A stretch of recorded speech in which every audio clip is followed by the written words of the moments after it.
Based on the elastocaloric effect of nickel-titanium-shaped memory alloys, we developed an elastocaloric prototype with a high cooling power of 218 watt.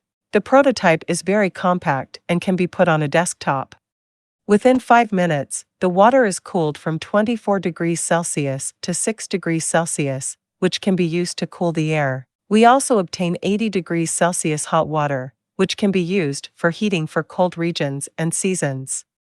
Our prototype is not the first, but ours achieved the largest temperature span and the cooling power among all international competitors.